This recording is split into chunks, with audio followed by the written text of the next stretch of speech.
प्रलय आएगी और सृष्टि खत्म हो जाएगी। यह उन बातों में एक है जिसे धर्म और विज्ञान दोनों मानते हैं। दोनों की थ्योरी, तरीका, वजह अलग अलग जरूर हैं, लेकिन जीव जगत का अंत तय है, इस बात पर दोनों एक मत है। लेकिन यह अंत कैसे होगा, कब होगा और इसकी क्या कोई सटीक निशानी है जिससे यह पता चल सके कि अब दुनिया खत्म होने वाली है? तो जवाब है हां, है। यह जवाब छुपा है हजारों साल पुराने एक शिवधाम में, उस धाम में स्थापित महादेव के अंगूठे में। नमः शिवाय। देवों के देव महादेव, करुणा भरी तो नीलकंठ, क्रोधित हों तो रुद्र, लेकिन संहार करें तो महाकाल।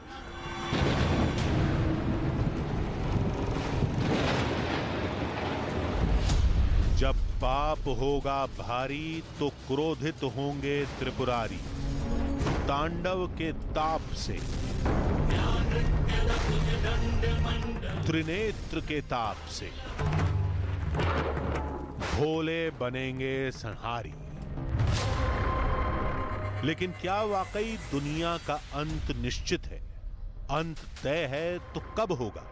कलयुग तो चल ही रहा है, फिर कैसे पता चलेगा कि अभी होगा, कल होगा, 1 साल बाद, 100 साल बाद या हजारों साल बाद? ये कौन बताएगा? ये कैसे पता चलेगा? ये रहस्य बताएगा ये शिवधाम।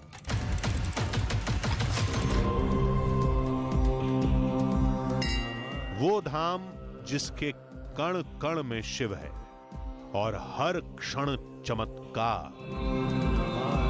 यहां अच्छा भला बुरा जो भी आया वो नतमस्तक हुआ। दुनिया की एक लौती जगह जहां दिखेगा सृष्टि के विनाश का पहला संकेत। धरती का एकमात्र स्थान जहां आज भी है मां सरस्वती का वास। वो जंगल, वो आश्रम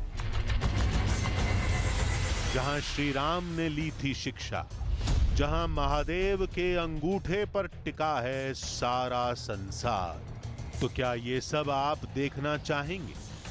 अगर हां, तो चलिए हमारे साथ अचलेश्वर महादेव के चमत्कारी दरबार।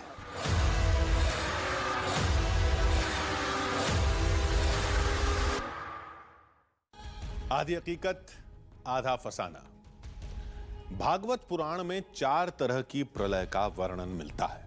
पुराणों के मुताबिक ब्रह्मा जी के एक दिन में 1 कल्प बीतता है। हर कल्प में 4 युग होते हैं। अंतिम युग यानी कलयुग चल रहा है। लोगों का दावा था कि कलयुग का अंत जब पास आएगा तब सृष्टि के विनाश की सबसे पहली हलचल, सबसे पहली निशानी माउंट आबू में दिखाई देगी, वो भी अचलेश्वर महादेव में। अब सवाल यह उठता है कि अचलेश्वर महादेव में ऐसा क्या होगा जो प्रकृति के विनाश का पहला संकेत बनेगा? महादेव कौन सा इशारा करेंगे? और सवाल यह भी, भोले भला ऐसा क्यों करेंगे? और वो कौन सा चमत्कार है जो इन सब दावों का पक्का सबूत है? चलिए चलते हैं माउंट आबू।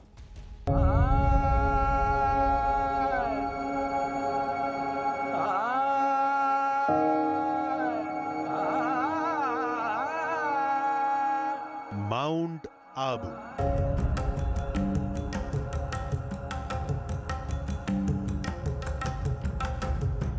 राजस्थान का कश्मीर,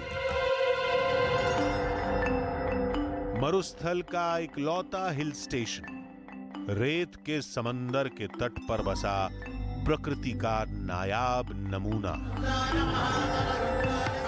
यहां भक्ति, शक्ति और शांति का अद्भुत संगम मिलता है। जितनी खूबसूरत मंजिल उसका उतना ही शानदार सफर। लेकिन इस बार नजारे निगाहों में झांक रहे थे और हम सवालों में गुम थे। वो कहते हैं ना, बंद मुट्ठी लाख की, खुली और खाली तो खाक की। कहीं हमारी आंखों में धूल तो नहीं झोंकी गई? कहीं ये किसी की सिर्फ टीवी पर दिखने और मशहूर होने की हल्की कोशिश तो नहीं? रास्ते भर ये सवाल हमें परेशान करते रहे। माउंट आबू तो लाखों लोग घूमने जाते हैं, तो फिर वहां ऐसा क्या है जिसे कोई नहीं देख पाया? वहां ऐसा क्या होगा जो आने वाले वक्त में पूरी दुनिया के होश उड़ा देगा, जिसे लेकर इतने बड़े बड़े दावे किए जा रहे हैं?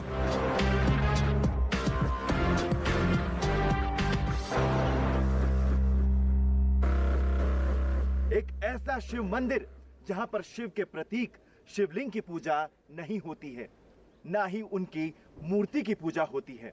सदियों से उनके अंगूठे की पूजा होती आती है और कहा जाता है कि ये जो पर्वत है ये टिका है उन्हीं के अंगूठे पर। एक ऐसा मंदिर जिसके बारे में कहा जाता है कि ब्रह्मांड का अंत यहीं पर लिखा है। मंदिर जाने से पहले हमें वहां का इतिहास समझना था, और अगर कहानी बताने वाले वहां के पूर्व महाराजा हों तो उससे प्रामाणिक भला क्या हो सकता था?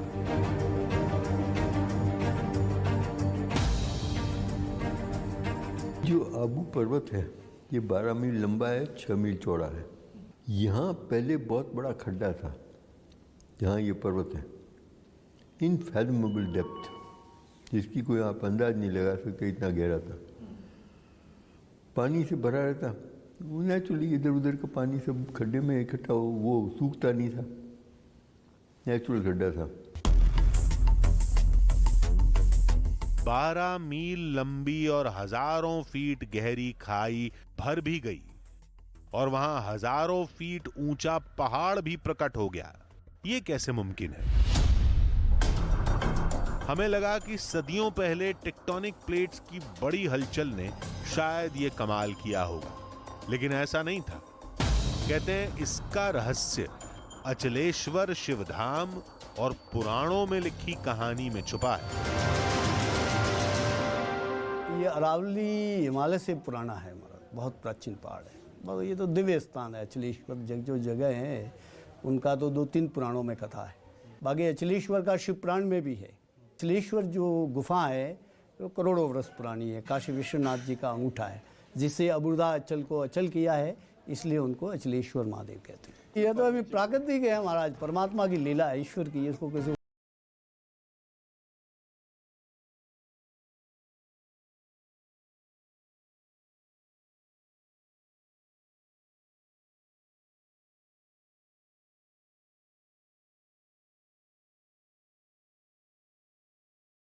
मंदिर की तलाश हमें इतनी दूर से थी, अचलेश्वर महादेव मंदिर, जहां पर ना भगवान शिव की मूर्ति की पूजा होती है और ना ही उनके शिवलिंग की। एक ऐसा मंदिर जहां पर शिव भगवान के अंगूठे की पूजा होती है, जिसके नीचे बसा है एक पाताल लोक का ऐसा रहस्य, जिसको जानने के लिए हम यहां पर आए हैं। तो चलिए देखते हैं महादेव का वो चमत्कार।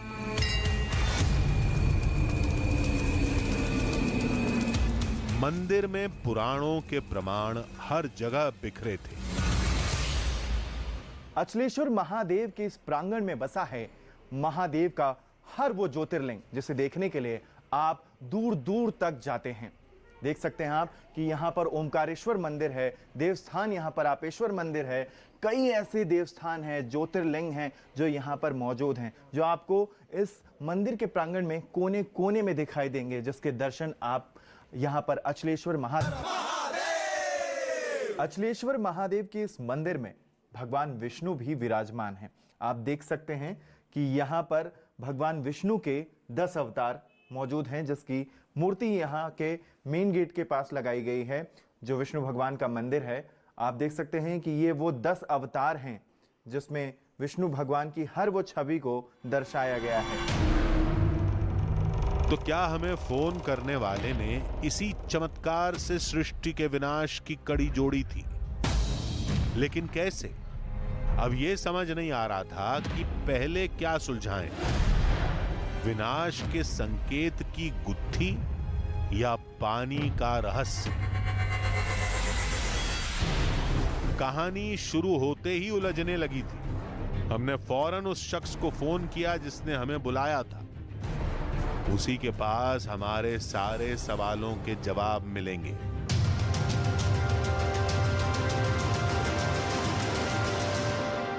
अब हमें समझ में नहीं आ रहा है कि हम करें तो करें क्या।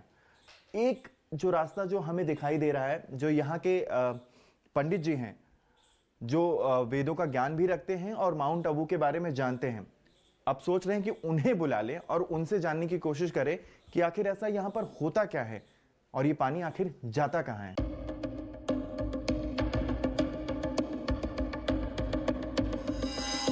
पंडित जी नमस्ते, मेरा नाम आलोक मिश्रा है और मैं न्यूज़ 18 इंडिया से बोल रहा हूँ। जी जी जी जी जी आपके क्षेत्र में आए थे अचलेश्वर महादेव मंदिर में। जी जी बस वही जानने की कोशिश कर रहे थे, तो अगर आप आ पाएँ तो। जी पंडित जी, जी इंतज़ार करूँगा। अब हमने पंडित जी को बुलाया है जो इस क्षेत्र को जानते हैं, जो वेदों का ज्ञान भी रखते हैं। अब वो बताएंगे कि आखिर ये पानी जो है वो जाता कहाँ है। हमने सोचा कि वक्त का इस्तेमाल करते हैं और सीधे अचलेश्वर महादेव के पास चलते हैं। शायद हम बिना मदद के ही रहस्य सुलझा लें। गर्भगृह के ठीक बाहर नंदी नजर आए। भगवान शिव के वाहन नंदी उनके साथ हमेशा मौजूद रहते हैं क्योंकि वो प्रतीक हैं धर्म, अर्थ, काम और मोक्ष के। मेरे ठीक पीछे जो मूर्ति आप नंदी के देख रहे हैं, ऐसी मूर्ति सिर्फ दुनिया में दो ही हैं। एक नेपाल के पशुपतिनाथ में और एक माउंट आबू के अचलेश्वर महादेव के इस मंदिर में। लोगों ने कहा था कि मंदिर का हर अंश चमत्कारी है और ऐसी ही एक कहानी इस मूर्ति की भी है। जब मुगलों का राज हुआ था इंडिया में, तो उस टाइम आप लोगों ने सुना होगा कि एक गुजरात का बादशाह था जिसका नाम था मोहम्मद गजनवी, जिसने सोमनाथ का मंदिर 17 बार लूटा और पाटन का मंदिर लूटा। उसके बाद ये मंदिर लूटने के लिए आया था वो, तो उसने अपनी सेना द्वारा पूरा मंदिर खंडर करवाया था, लेकिन उसे कहीं पे भी कुछ नहीं मिला। तो जब वो मंदिर में से बाहर जाने लगा तो उसकी नज़र नंदी पे गई। तो उसने क्या सोचा कि मंदिर के जो भी हीरे जवाहरात वगैरह होंगे ना, वो सारे नंदी के अंदर भरे होंगे। तो सर उसने क्या किया, लालच में आके इस नंदी के ऊपर अटैक करवा दिया, लेकिन इसके अंदर से कोई हीरे जवाहरात वगैरह नहीं निकले। जब आप लोग नंदी के थोड़ा साइड में जाएंगे तो वहाँ पे देखना आप लोग लेफ्ट साइड के घुटने में एक हॉल देखने को मिलेगा।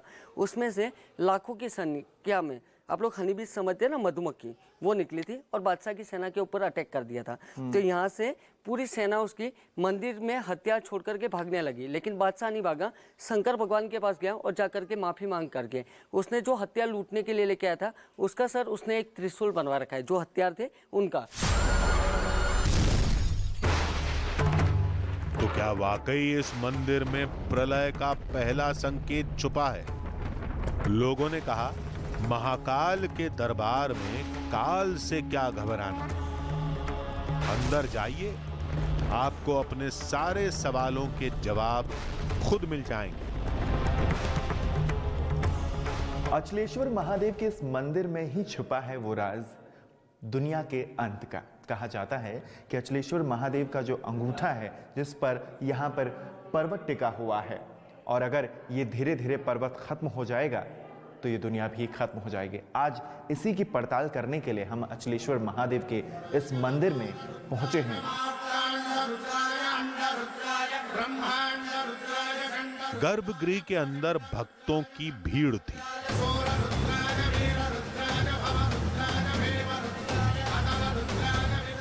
कुछ देर बाद हमारा भी नंबर आया। नमः शिवाय। अचलेश्वर महादेव मंदिर के बारे में जितना हमने अब तक सुना था वो अब साफ देखने को मिल रहा है। यहाँ पर किसी मूर्ति की पूजा नहीं होती, ना ही किसी शिवलिंग की पूजा होती है। यहाँ पे आप देख सकते हैं कि जो अर्घा है जिस पर शिवलिंग को स्थापित किया जाता है वो यहाँ पर मौजूद है, लेकिन यहाँ पर कोई शिवलिंग यहाँ पर मौजूद नहीं है।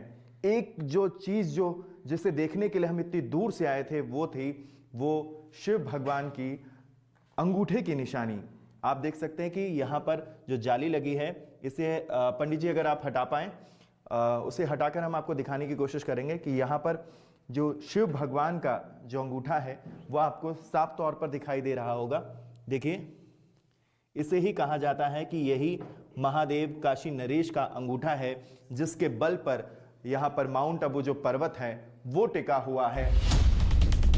कहते हैं इसी छोटे से गड्ढे में पूरी सृष्टि के विनाश का सबसे पहला संकेत दिखाई देगा।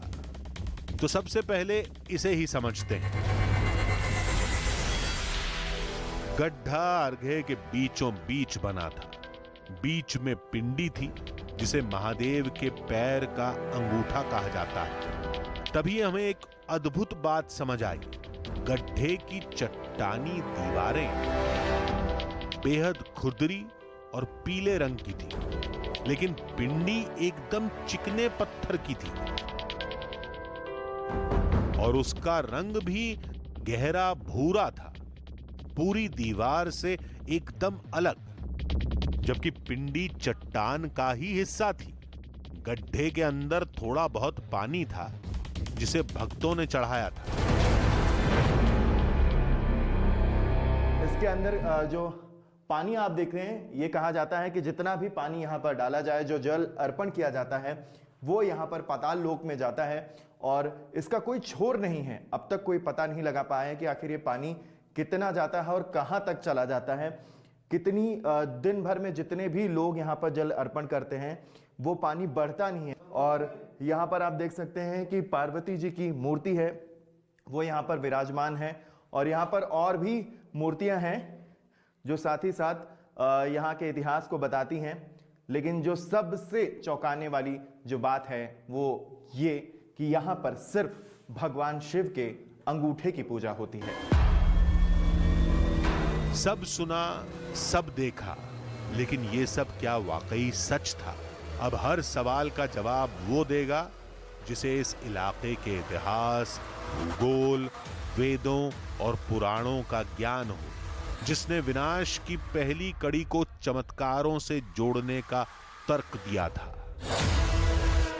कुछ देर का इंतजार, फिर ये सच पूरी दुनिया के सामने होगा।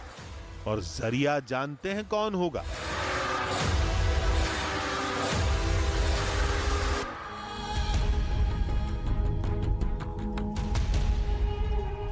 आधी हकीकत आधा फसाना। जी हां, हम ही जरिया हैं।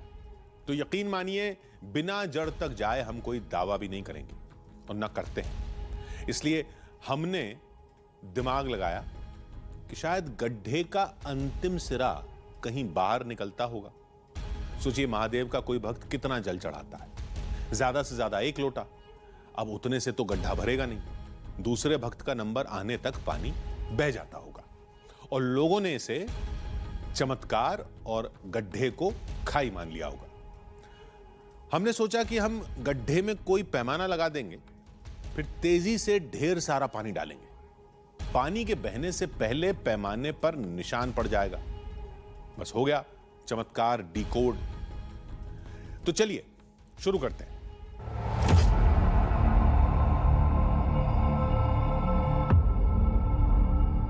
माउंट आबू की कहानी युगों पहले अचलेश्वर महादेव से शुरू हुई थी और खत्म भी यहीं से होगी और उसी के साथ दुनिया भी खत्म हो जाएगी।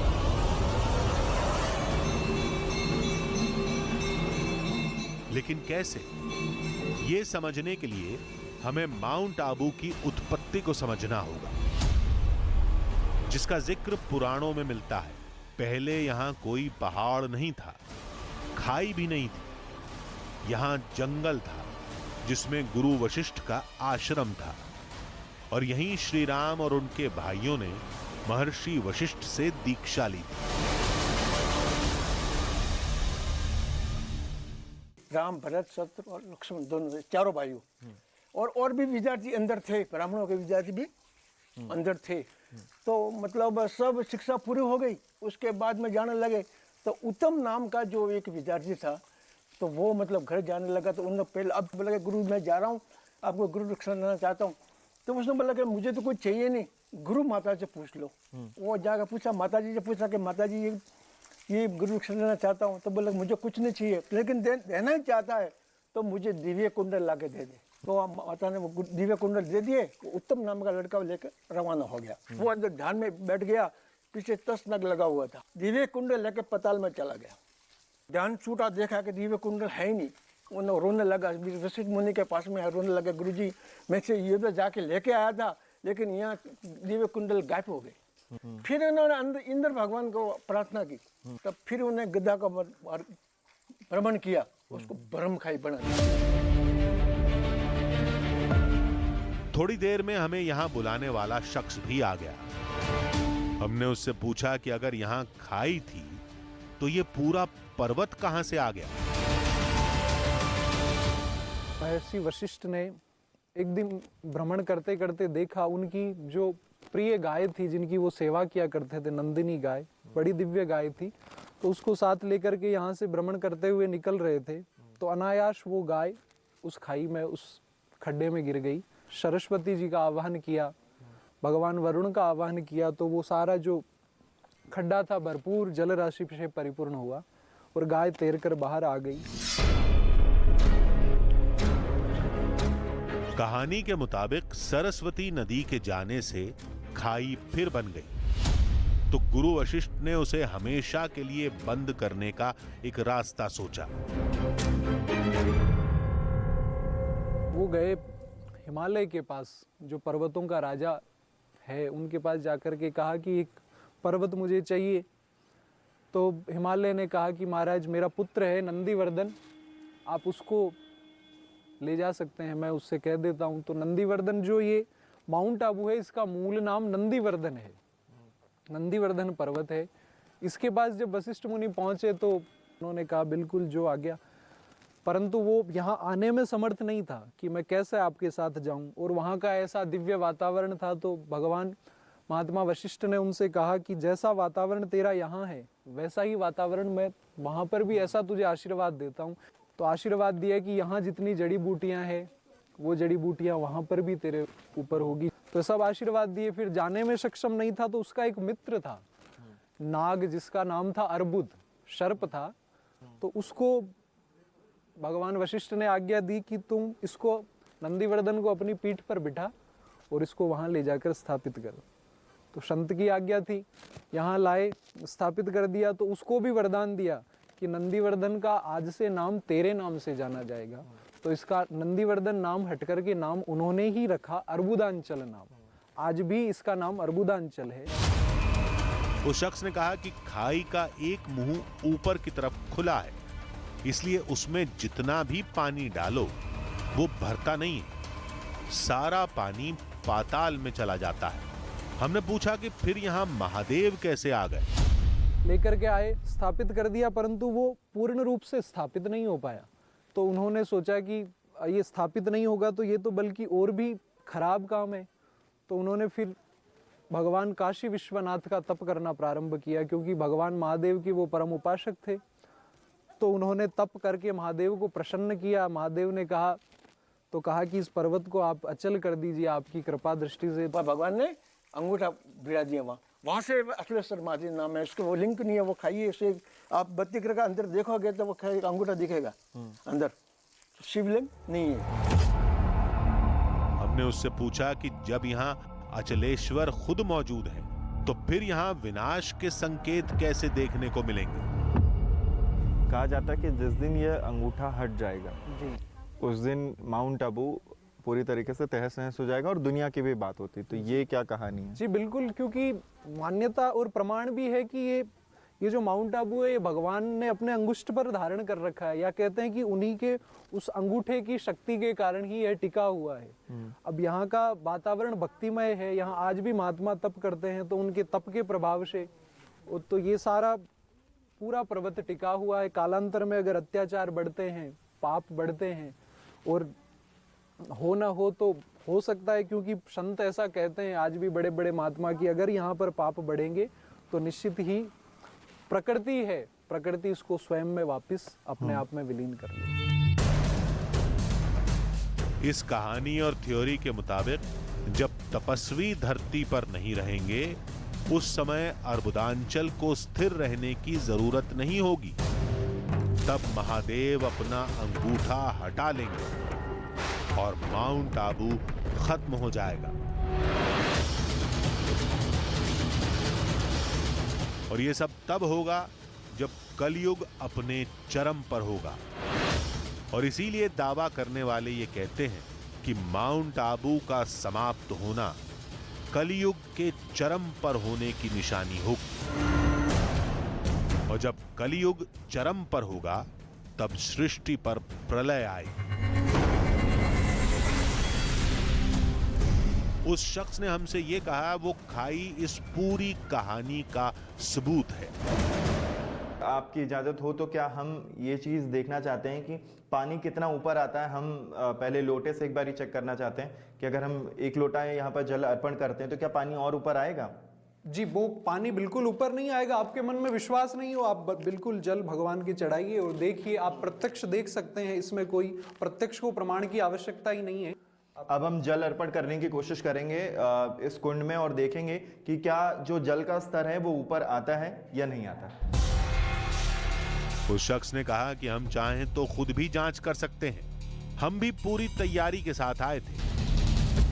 और अब हम अर्पण करने की कोशिश करेंगे इस कुंड में और जानेंगे कि क्या जल स्तर बढ़ता है और ये पानी कहीं ऊपर आता है या नहीं आता है। तो पंडित जी शुरुआत करें। जी, आप जल से बिल्कुल प्रत्यक्ष देख करके। हमें डर यह था कि पानी डालते ही बह गया तो गड्ढे का भरना साबित नहीं होगा, इसलिए हम उसमें कोई पैमाना डालकर देखेंगे। तो पहले हम लोटे का जल इस कुंड में डालेंगे और देखते हैं कि पानी कितना भर जाता है। एक चीज और कर सकते हैं कि क्या हम माला से एक बारी चेक कर लें कि कितना पानी ऊपर आ रहा है? हाँ बिल्कुल, आप चेक कीजिए कैमरे के ऊपर।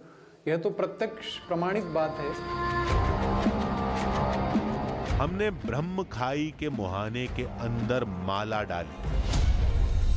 इस माला को अब हम एक बार कुंड में डालने की कोशिश कर रहे हैं और देखते हैं कि ये माला कहाँ तक जाती है, जिससे हमें अंदाजा लगेगा क्या पानी का जल स्तर जो है वो बढ़ रहा है या नहीं बढ़ रहा है। सबसे पहले हमने छोटे लोटे से पानी डाला। पानी 1 इंच भी बढ़ता नहीं दिखा। कोच नहीं, बस हमें ये जानने की कोशिश कर रहे हैं कि ये पानी ऊपर क्यों नहीं बढ़ रहा है और क्या सच में पानी का स्तर जो है ज्यादा पानी डालने के बाद बढ़ता है या नहीं बढ़ता। हाँ नहीं, बिल्कुल, आप थोड़े बड़े पात्र में बिल्कुल जल लीजिए और भगवान को अर्पण कीजिए और आप आंखों से ही देखिए, क्योंकि यह तो प्रमाणित बात है। हमने सोचा कि छोटे से लोटे में पानी बहुत कम था, इसलिए ऐसा हुआ होगा। अब हम बड़े घड़े का इस्तेमाल करके देखेंगे, देखते हैं क्या होता है। तो अब हम मिट्टी का जो घड़ा है, मतलब उस लोटे से जो बड़ा पात्र है, उससे अब पानी डालने की कोशिश करेंगे और देखते हैं कि पानी का स्तर अब बढ़ता है या नहीं बढ़ता है।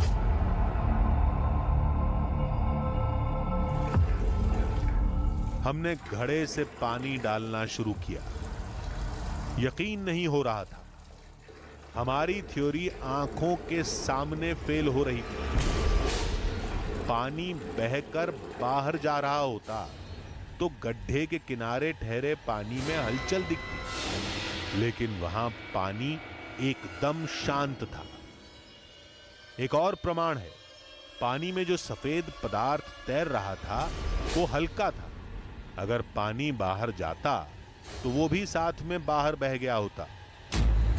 उसका टिके रहना तभी मुमकिन है जब पानी बाहर जाने के बजाय नीचे कहीं बह जाए, बेहद गहराई में। उस सूरत में वो नीचे जाएगा भी तो हल्का होने की वजह से फिर से ऊपर तैरने लगेगा, जैसे अभी तैर रहा है। फिर भी हमने माला को निकालकर डबल चेक किया। लोगों के दावे सच हो रहे थे और हमारी थ्योरी फेल। लेकिन यहां एक आखिरी कोशिश करते हैं। हमने बड़े मर्तबान से कई लीटर पानी डाला, लेकिन इस बार भी वही हुआ। हमने फिर माला को निकाल कर देखा। अब इस माला को निकालने की कोशिश कर रहे हैं। देखें आप कि जहाँ तक हमने पानी डाला था, ये जो फूल है इसे हमने पानी के अंदर रखा हुआ था, और ये जो पत्तियों पर आप देख रहे हैं, फूल की पत्तियों पर पानी जो है ये वो है जो अर्पण करने के दौरान रहा। तो जो जल का स्तर है वो 1 सेंटीमीटर भी नहीं बढ़ा। वो शख्स सब कह सुनकर हमसे विदा लेकर बढ़ चला, लेकिन हमारे लिए वक्त वहीं थम सा गया। हम काफी देर तक ठहरे रहे, सोचते रहे इस काल के अंत में क्या होगा, कब होगा, कैसे होगा। शुरुआत माउंट आबू से होगी या कहीं और से, ये कौन जानता है और कौन मानता है। जो मानता है उसे तर्कों की जरूरत नहीं, और जो नहीं मानता उसके लिए आस्था का हर अंश अंधविश्वास है। हमने ये जाना कि जिसे जो मानना है वो मानता रहे, लेकिन भक्तों के लिए शिव ही शाश्वत, शिव ही सत्य और शिव ही सुंदर है। अर्बुदांचल को बचाने और बसाने वाले भोले हैं, तो प्रलय लाने वाले महाकाल भी वही हैं। इसलिए युग की चिंता छोड़कर, प्रलय को भूलकर सद्मार्ग पर चलिए, धरती अपने आप बच जाएगी।